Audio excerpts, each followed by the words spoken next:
and welcome back to the One Idjit's Thoughts on podcast.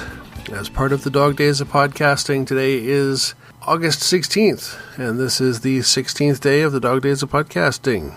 This is another evening, morning, back-to-backer pair of episodes. I know that with my busy day ahead, that waiting until night is a recipe for begging off altogether, so I got this going this morning.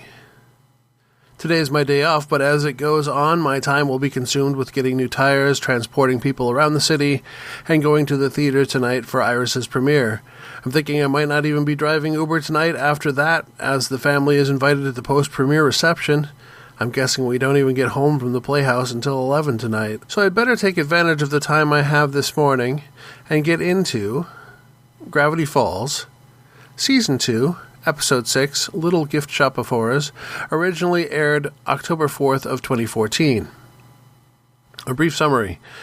If this felt like a Treehouse of Horrors episode, it's not an accident. This was released in the month of October to serve as the Halloween episode, following last year's slightly more on-the-nose Summerween episode.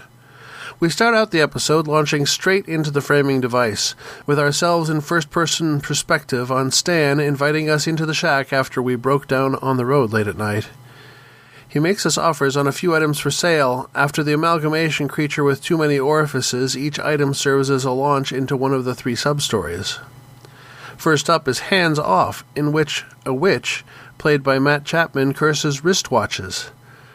When Stan steals one from her at a swap meet, he finds his hands magically removed.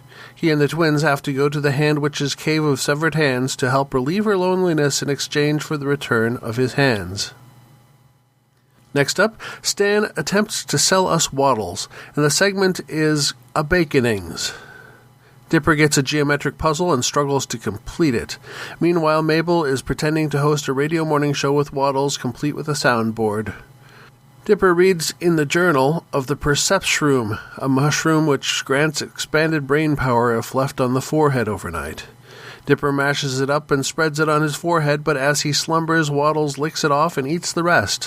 When they wake up the next morning, Dipper tries to list the digits of pi, but disappointingly only gets to 3.1. However, the voice of Dr. Neil deGrasse Tyson completes the next 6 decimal places for him. Waddles rides up on an improvised pig Segway. Dipper and Waddles go off on a voyage of science and invention, while Mabel misses the simpler times. Waddles places himself into the Smarticle Accelerator, a super helmet that will amp up his brain power even more.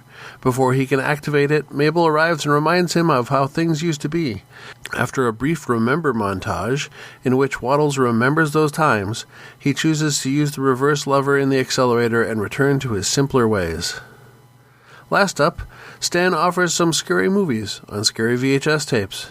This leads us to the segment Clay Day, in which Stan's movies with claymation monsters scare Mabel deep into a laundry basket.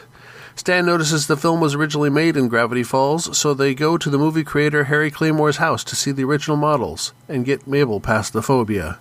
However, it turns out Claymore didn't have the patience to animate with stop motion, so instead he enchanted clay to create moving characters instead. When CGI became popular, the clay creatures took Claymore hostage and now want to make the Pines family and Seuss into clay creatures as well. Mabel discovers she can remold clay into something she likes, and she defeats the monsters by turning the Cyclops into her favorite cartoon character, Shimmery Twinkleheart.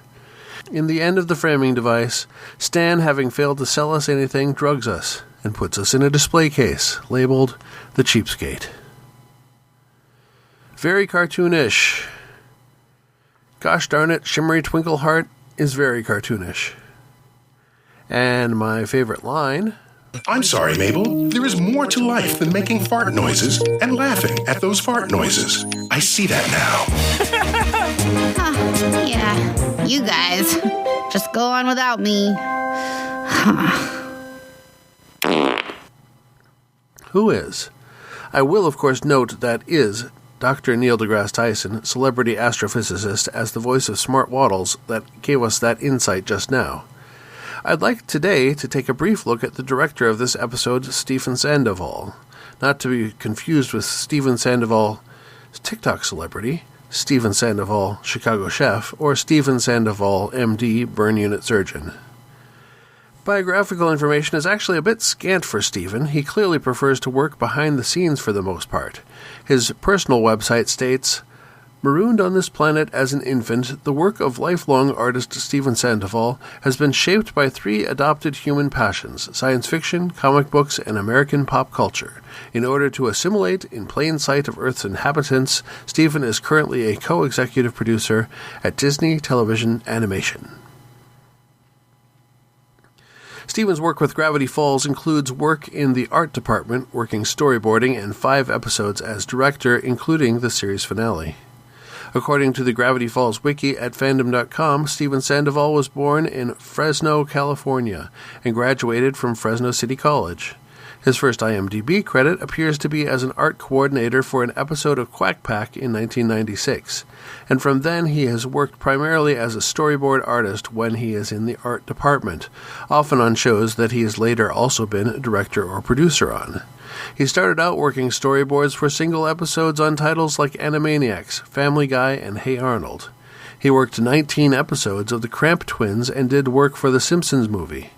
As director, along with Gravity Falls, he has done, among others, 8 episodes of Futurama, 13 episodes of Rapunzel's Tangled Adventure, and 4 episodes of The Owl House, where he was also supervising producer for the first 2 seasons. They even got him behind the mic as a history teacher in the first episode of the 3rd season. Currently, Stephen Sandoval works as co-executive producer, as stated on his website, for the Disney series Big City Greens. So what worked? This was a great take on the Treehouse of Horrors concept, and each of the vignettes were fun stories. What didn't work? Well, not much. I mean, it worked out pretty well, but the first short was definitely outshone by the other 2. Things to ponder? Not much to ponder here. I saw several sources that proclaim this to be the only episode of the series that is completely separate from canon of the show. So next time is Gravity Falls Season 2, Episode 7, Society of the Blind Eye. Happy hunting! You've been listening to the One Idjit's Thoughts On podcast, produced by Paul Mackey in association with Nimlas Studios. Any short clips of audio from shows is included under fair use for commentary purposes, and copyright for that content remains with its original copyright holders. The theme song is Too Good by Jack Mangan and is used by his generous permission. One Idjit's Thoughts is produced under a Creative Commons Attribution, Non-Commercial, No Derivatives 4.0 International License. You can find more episodes of this podcast and many other fine podcasts at nimlas.org. You can contact me by emailing idjitcastpodcast@gmail.com or commenting on episodes at nimlas.org.